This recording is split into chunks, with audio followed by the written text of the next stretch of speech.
Hello and welcome to Cornish Walking Trails. We're on our way to St Loy Cove.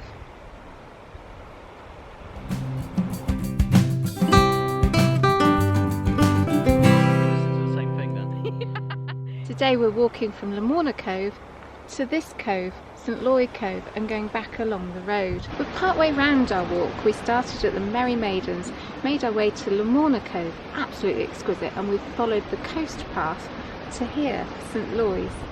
Isn't it absolutely gorgeous? Let's go back to where we started our walk at the Merry Maidens. So for our walk today we've parked here. This is a little lay-by near the Merry Maidens stone circles. You can catch a bus to this lay-by. To avoid any disappointment, then please check their website for timetables. Oh, I can't understand bus timetables.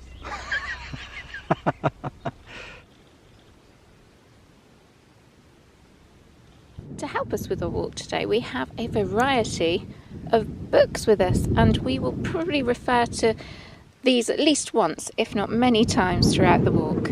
Our walk today is taken from Classic Walks Cornwall, 60 circular routes.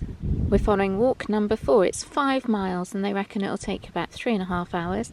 Lamorna Cove and Tater-Du Lighthouse. Lamorna Cove is on the south coast of Cornwall, west of Penzance.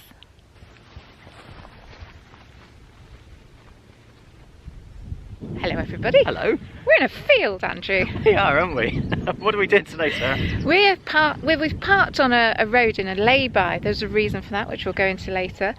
But it takes you straight into a field where there's some standing stones, the Merry Maidens here. We're quite close to Lamorna Cove, and from this point we're going to walk down to Lamorna. But before we do that, we've got to take a look at these, haven't we? We have. Yeah, I'm really excited about today's walk.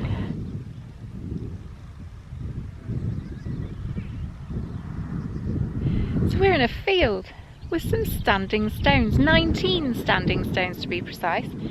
And the story goes that they were maidens that danced on the Sabbath, and for their discourteous disrespect of the Sabbath, they were turned to stone.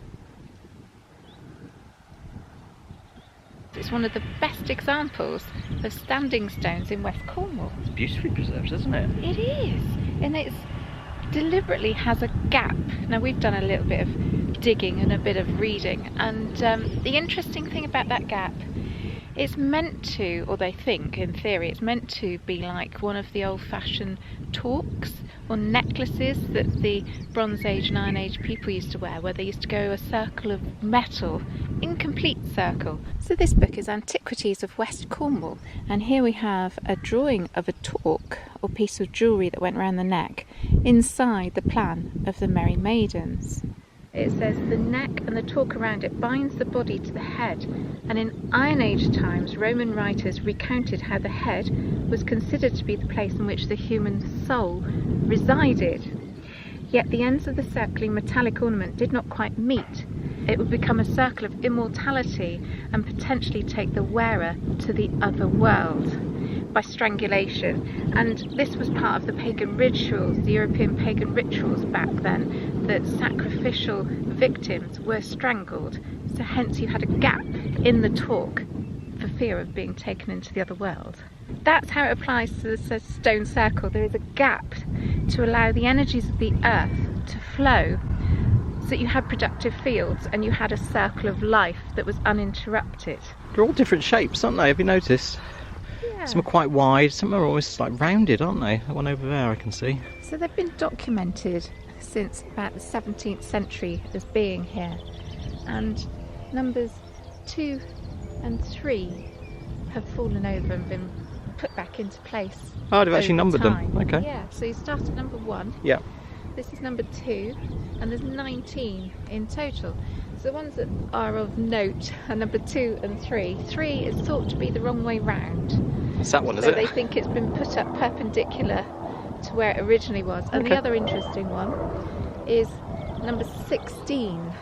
Right. Which is over there. So it's not in the middle of the gap. The gap between 15 and 16 is smaller than the gap between 16 and 17. So I think they've been put back wrong. Oh, okay. So it should be here. See what you mean.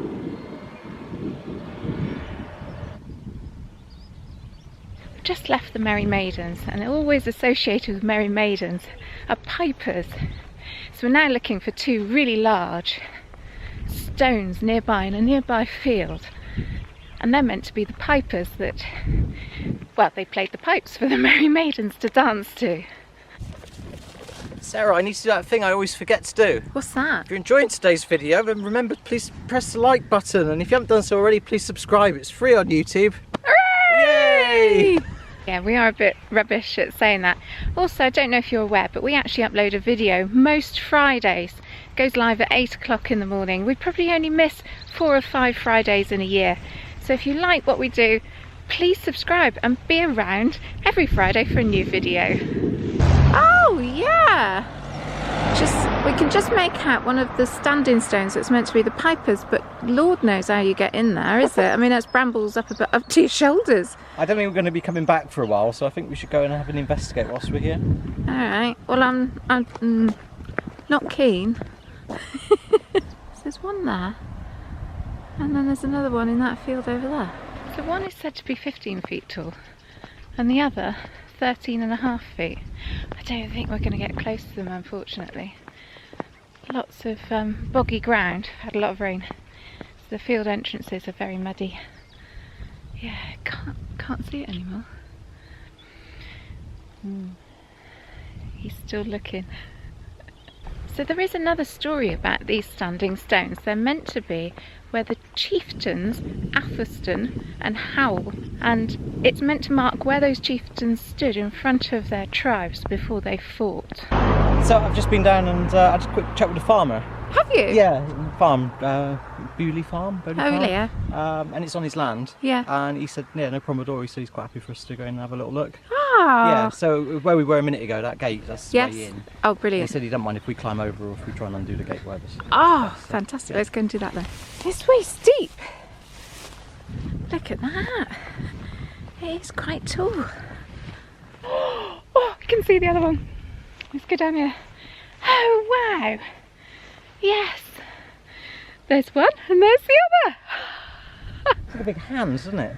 In a way, yeah. Is that just the way the lichen has kind of grown on it? Let me zoom in a little. Oh, this is so exciting. Wow. That one looks taller than this one. Yeah. We're going to have a look at this one first.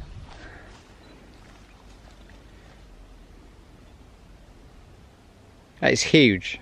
As I was saying earlier, they think that this might be the spot where one chieftain stood. Probably Howl, who was like a part of Cornwall that he was king of. I'm not quite sure which part. I think it was the west down this way. And then Athelstan, who was king of the Saxons at the time, was stood in the other spot. And they brought their armies together at this point, and there was a battle here. So this is effectively where they were sort of eyeing each other up. Yeah! Yeah. Wow. Apparently one of these fields is called Gwel Ruth, which means red field. And they've dug up the field, the soil isn't red, and there's no red flowers or anything that grow near here, so they think it's the red with the blood of the battle. Gosh. I'm sure I read somewhere as well that they did dig up some old armour. Yes, and it's disappeared, but this is incredible. It is, it's huge. Do you know the size of that one? One is 13.5 feet and one is 15 feet, so they're also some of the tallest stones from that era. Oh, that's incredible, isn't it? Yeah. Right, we know what we've got to do now. What? Find the other one. Oh.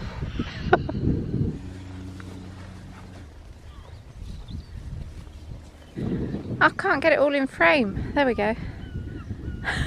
How much of it actually goes into the ground? Oh, they did excavate one. Okay. And they said 5 foot. Okay. Yeah. What, 5 foot down, 15 foot up? Yeah, I don't know if it's this one or the other one, but 5 foot into the ground. So it's taller. Yeah. Yeah, pretty sure. Wow. So this would have been the English king. The Saxon? Yeah, Saxon king. Athelstan, and the other one would have been the Cornish king. Come on then, you pasty munching sheep looking afterers, fishing folk. We'll have ye. No, that's the Cornish. Oh yeah, I'm in the wrong side. Yeah. I should be over there doing that, Yeah. So who won then? Athelston. Oh. Enjoyed that little excursion, a little detour. We're going to now pick up the lane, is it down to Menwinion House? Yes, and that comes at the top of the valley to Lamorna, I think. Brilliant. Near the Wink pub. Oh, I looked it up, it's shut today. Oh. It's a Monday, but it is bank holiday, so you never know. It might be open. It's amazing what a few miles will do to plants, the difference it makes. So this viburnum is out here in our garden. We've now got the buds coming. So the gentler, milder climate down here certainly makes a huge difference to the time of flowering. There's lots of azaleas out as well. They're in full bloom, not just buds. Andrew, you know what Lamorna's famous for, don't you? It's artists. Yes. Yeah. That little property up there is called... Bora Studio. Yeah, I can just about make out the sign. Yeah. And this property... For sale. Yeah. Ananda Studio. Yeah. So there's a thriving artist community down here. Lamorna Birch, I think, must have been one of the more famous ones. He was certainly one of the beginning ones. You might have heard of him. Beautiful works of art.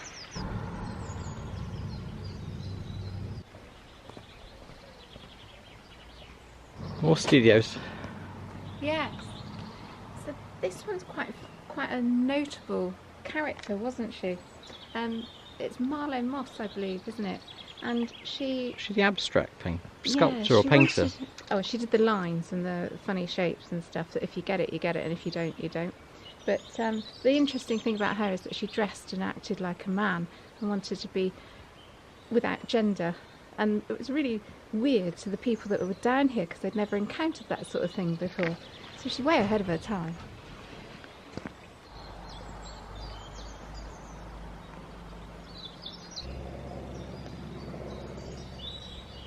One of the books we have today is called Recollections of Lamorna. It's written by Susie Mitchell. She spent all of her life in Lamorna, and it starts off by telling us that her mother actually lived here at the Lamorna Wink. And she tells us this story. My great-grandfather was a real smuggler. The customs officers kept a watch on these smugglers, and once when he feared they were going to chase him, he had already prepared for that by having his horse shoed the wrong way round, and so he fooled them the direction and the way that he went. I love that story. So he had the blacksmith put the shoes on the horse the wrong way round, and as the horse walked, it was leaving the trail to go the other way. That's brilliant, isn't it? Got an old picture of the pub in Susie Mitchell's book.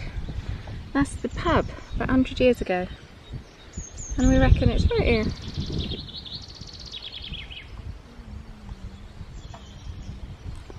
I love the name Lamorna Wink.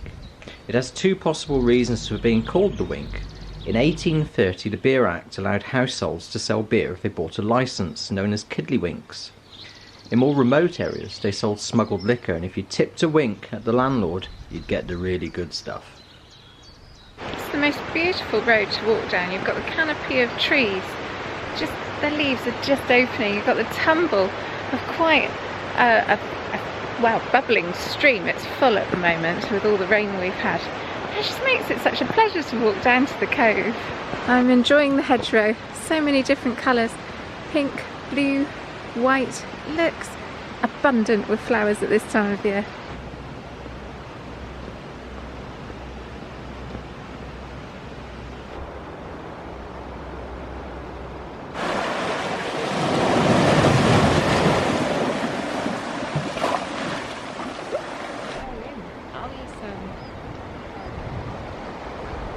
Didn't think we'd find this. We were looking for this stone. It's quite hard to read because it's in the Yeah, up in the shade, isn't it? The light and shade. But it says, except the Lord built the house, they labour in vain that build it. And it's actually a quote from a psalm. And it's basically, it's reminding people that everything you do at that time would have been done for the glory of God. And without his help, it would fall apart. That was actually on the end of the pier, I believe, wasn't it, at one point, and it did fall apart. But if they put that stone in it, it kind of implies that they were building it for the glory of God. Act of nature, big storm, washed out the pier, and it has done many times down here. It's a bit difficult to navigate with the sea currents and the stones. It's quite a complicated harbour to get into. So back to the beginning of our video, we said that we'd parked by the Merry Maidens for a reason, and that reason is that we're a bit wary of the car parking arrangements in Lamorna Cove. It's a private cove and the car park is on private land. There is an ANPR system down here, and if you look on TripAdvisor you'll see an awful lot of people have been caught out because it's a cash only, in fact it's coin only parking machine. So in order to avoid that complication, we picked up the walk part way through. I think we're planning to do a bigger, longer video about the pitfalls and how it actually works down here. Yeah, if you, as Sarah said, if you go onto TripAdvisor or Google, it regularly comes up. This car park seems to catch a lot of people. I mean, we will probably make a separate video where we explain a bit more detail about it and perhaps read some of those comments out that people have left on TripAdvisor. Yes. And it's until you actually get down here, you don't actually realise. So there's a 10-minute grace period from what we can understand. So if you get caught out and you're down here by mistake, you can quickly turn around, but you will be clocked on the ANPR. And some people have said that they've been still fined. So we can't disprove or prove the accuracy of the comments that are on TripAdvisor, but we're just going to try and warn you and tell you what the rules are so that you don't fall foul of it. Yeah. And the other thing is just to note, it takes us quite a while to film. Yeah. So, I mean, looking at the pricing on there, we're probably going to be paying, I think it was £8. Which is a lot of money. And you need coin to do that. And I think £8 for a day out in you know, just to go on a walk, it's getting quite expensive. And there's not a lot down here, to be honest. There's a cafe and a car park, and unless you're going to do the walks, I don't see what else. You might be able to go and swim, but the beach isn't a lovely sandy beach. It's quite bouldery, isn't it? So. Yeah, and the tide's right in at the moment as well. So something to think about. Have you seen this, sir? This is the next half mile of coast path is strenuous, uneven and close to cliff edges. Please take care and stay on the path. That's why we left the dogs at home.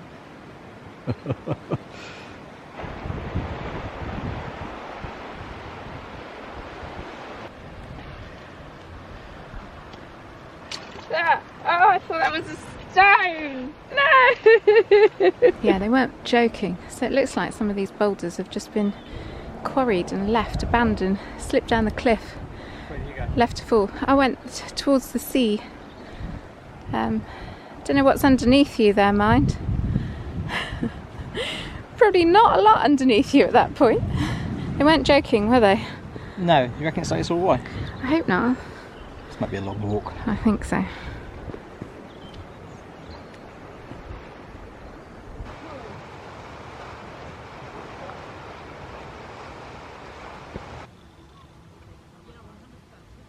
We tried this walk when the kids were really young. I think our daughter was about 4, and we couldn't get past that first cluster of boulders because she was so tiny, she just couldn't get over them. Burst into tears, "Mummy, I can't do it!" So we had to abandon it. And we've known this stretch is challenging, and we have to do it before we can't do it anymore. 2 things. Very glad we left the dogs at home because we'd be lifting them over all these boulders. Secondly, it's beautiful, it's stunning. Thing is, you don't look up there much because you're looking down there so much. And it's not even at all. It's really a question of foot placement and making sure that you use the right foot at the right moment. Otherwise you end up twisting your legs around. Do you remember the old game of Twister? Oh gosh, look at this one. And you are so close to the edge. Look at that view.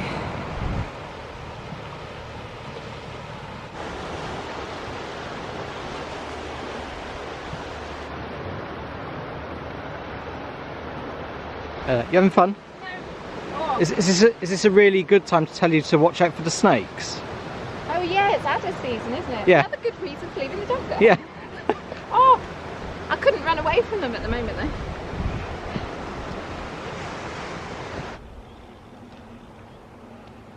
We're now passing Tater-Du Lighthouse. It was built in the 60s and it's been built automated. It's never actually been manned, and it's quite squat. You can quite easily miss it as you walk along this part of the coast path. Oh, these are tall aren't they? Yes, you just get a glimpse of it. I do like looking at lighthouses. And we were just saying, weren't we, Andrew, musing about if it's never ever been manned, whether or not there was any lighthouse keepers' cottages to go with it. Yeah, so you reckon it was in the 60s then? Yeah, so I don't know if it would have been automated back then. You I think it was. From what I read, I mean, if I'm wrong, please pop it in the comments. But yeah, you'd think that they'd be more modern in terms of automation. You would, wouldn't you? Yeah. I love the name as well, Tater-Du. So as far as I know, yeah, Tater-Du. Yeah, it's a nice name, isn't it? Yeah, it means black loaf. Black loaf? Yeah, so the lighthouse is sat on some rocks that are dark green that almost look black. Right. And that's where they think the name comes from. Oh, okay. Yeah. What does that remind you of? A lighthouse. Well, apart from that. A lighthouse. Looks like a candle on top of a birthday cake. Oh, I see where you're going with that one. Yeah, it does a bit, doesn't it? Yeah, square birthday cake with a round candle. Yeah. Happy birthday. So where are we on that map then? We've got to the lighthouse, we're just the other side of it. The next point of interest is Boscawen Point. It's a very sad story. The tragedy of the Solomon Brown happened there. So I don't think there's anything much to see these days, but the Union Star got into trouble December, what was it? 82. 1982. Penley lifeboat, the Solomon Brown, came out to try and rescue. They managed to rescue 4 people off the boat, but then they lost contact and unfortunately everybody was lost. The lifeboat crew and the crew on the Union Star. Don't know that there's anything much to see there, but there might be a memorial or something.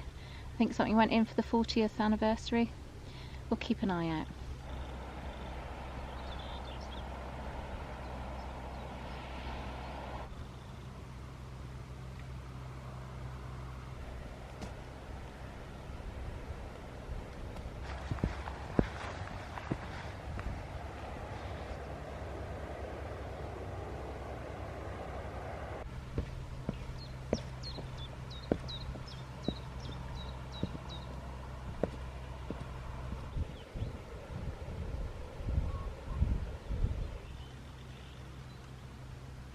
Okay, so we were a year out there. I do remember that happening. It was a really horrid night. We were on a long journey from up country and we heard the news come over the radio. Yeah, very sad. Below this cliff, on the evening of the 19th of December 1981, the cargo ship Union Star and the Penley lifeboat Solomon Brown were wrecked in hurricane-force conditions, with the loss of all hands on both vessels. Fair winds and following seas to you all.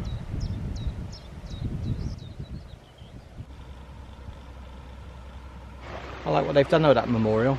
I do too. It's quite a peaceful area just to sit and contemplate. Do you know what gets me about it is that when we usually talk about shipwrecks, they're like from hundreds of years ago, 100 years ago, but this was in our lifetime. Yeah, and by actually having a memorial there, it does mean that over the years, because things get forgotten, don't they? Yeah. And you know, in 50 years or 100 years, that memorial will still be there, and people will be able to pay their respects, isn't it, to those heroes that tried to save the crew.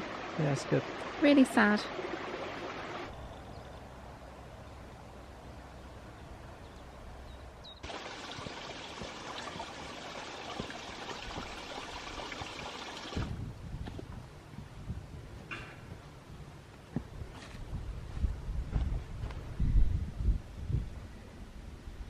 We're just commenting how you can actually see the blackness of the rock now, which gives that lighthouse its name. And then the beautiful golden granite in front of it. This stretch is absolutely stunning.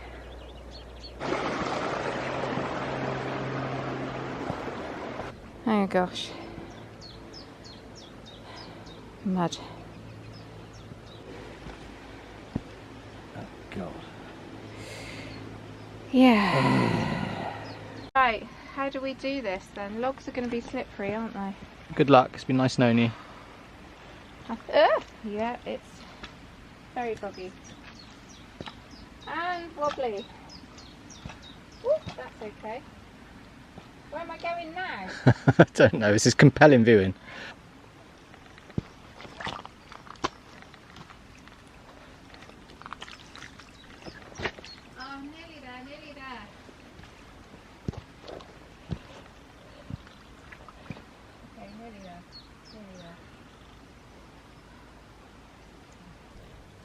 Okay, nearly there, nearly there. Oh, crumbs, this is muddy. Ooh. Oh, indeed. Ooh. Yeah, I went the other way, I went along the log.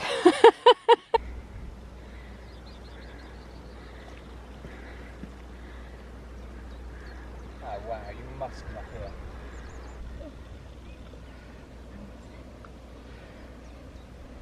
Oh. Yeah. That is something else, isn't it? Oh goodness, that must be St Loy Cove then. Ah, how beautiful.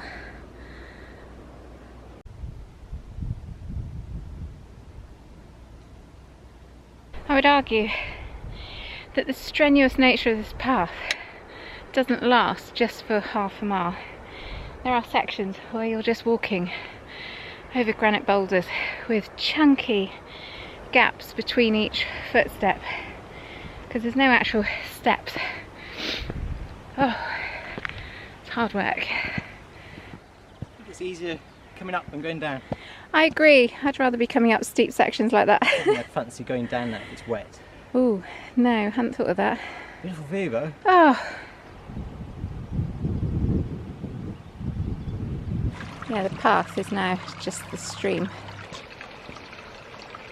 The path has fallen quite sharply, quite steeply, over some huge boulders. And now it's levelling out. The sea, the sound of the sea is much louder. So I'm hoping that soon we'll be at the cove. Can't wait. Snack time. It's scales, isn't it? Yeah. Sarah, this is beautiful. Look at it. It's like a secret glade. I have loved this walk so far, and I think some of the best views are still yet to come. There's nobody here. It's quiet, it's secluded, and it's enrapturing, isn't it? Okay, Andrew, you know what I said about some of the best views yet to come? I think I might be eating my words. What on earth is that on the beach? It looks like some sort of pipe work, isn't it? Pipe, or we've got to cross that? Oh my god.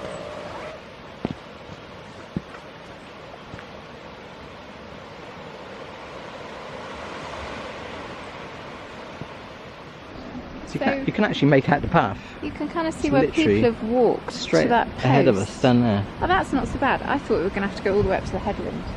Just watch your step. Yeah, indeed. They might not have got the scale from just us panning across the beach, but yeah, this is the size of the rocks that we're walking over. I'm just a bit tentative in case one of them moves. Yeah, found one. But there seems to be quite a well-worn path going up through. So we're heading towards that marker post. Can you see that? Not quite sure what it is. It's pretty big. I take it that's just been washed up. Not quite sure what it is, but anyway, if you've lost one, it's here. It's on St Loy Cove.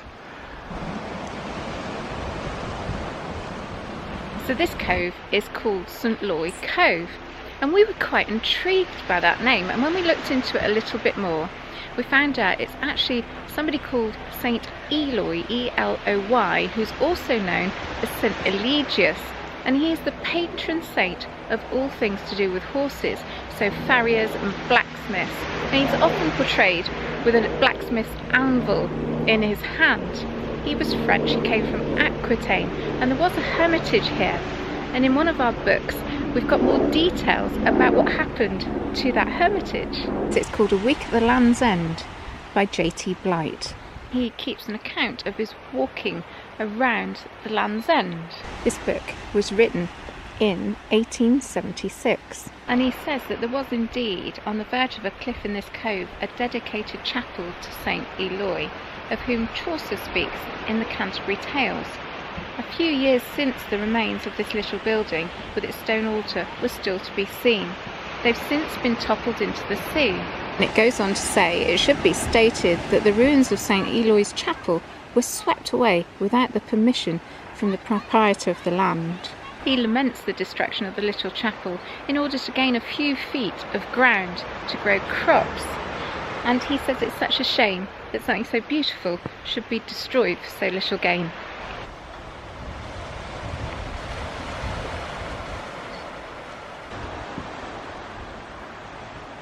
Still on track? Yeah, we are, and it says here that we'll pass a large metal gate. That looks like a large metal gate.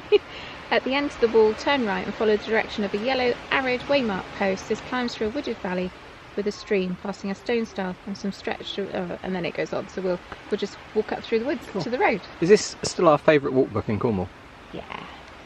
We still haven't done them all. We still haven't done them. We will before we hang up our boots on this channel. So, how old is that book now? Oh, good question. Mid-90s, something like that? I think it's 1995. Okay. There we go. 60 circular walks. Yes. They pretty much all still work. Yeah, and you can get copies of this on eBay and Amazon still, but they are getting quite pricey. How much should we pay for that one? $4.99. $99.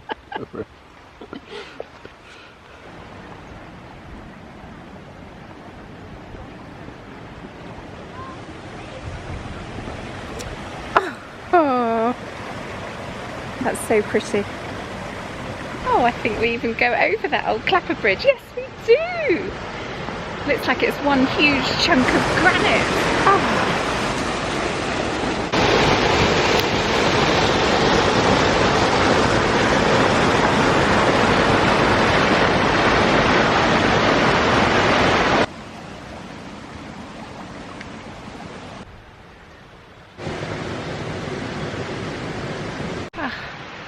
Look at this, where nature is tamed into a garden, but not overly fussy. It's beautiful.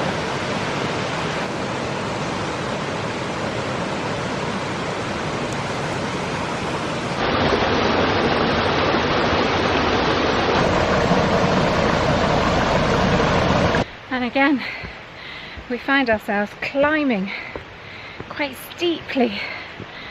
Oh, starting to get tired now. Goodness me, it is like this. Great big steps. Gosh.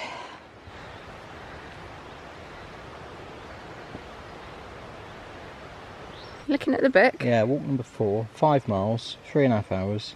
Moderate? Yeah. My arse.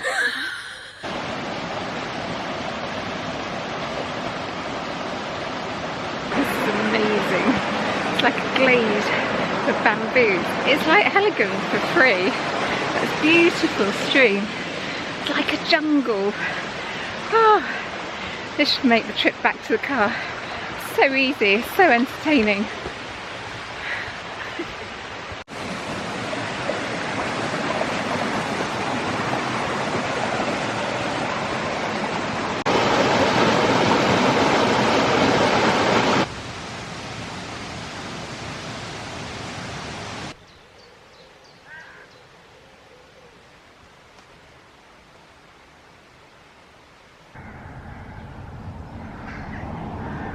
We walked back along the road towards Lamorna, and after about 20 minutes came across this burial chamber. Ah, it's one of those cup stones.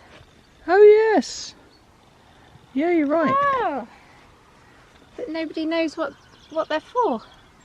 That one's upright. Ah. Interesting. Begs the question though, has it always been upright, or have the ones at Stithians Dam, if you watched a video last year it's about Stithians, it reveals the cut mark stones, they're flat. There's an information board there. So this is a barrow, isn't it? Tregifian barrow, and yeah. They think that the road has cut into it over the years, and it's a burial chamber. It's a question, why did they build a burial chamber next to the road? Oh, I'm too tired to deal with that one. Okay, our favourite here, an information board. And it does say 2 stones mark the entrance to the chamber of the tomb. One is decorated with 25 hollows or cut marks, which are a rare type of prehistoric rock art. So they're saying they're art. This stone has been replaced with a cast replica. Ooh. The original is in the museum at Truro. Wow, so that isn't actually a That's not real. It's not That's real. fake. Oh, I've got to have a look at it now. Yeah. Well, that's a good old replica, sir. It looks real to me. Yeah. So that's the burial chamber then. Yeah. So we met a couple of people in Lamorna, Sandy and Dave. Hi. We filmed that just for you.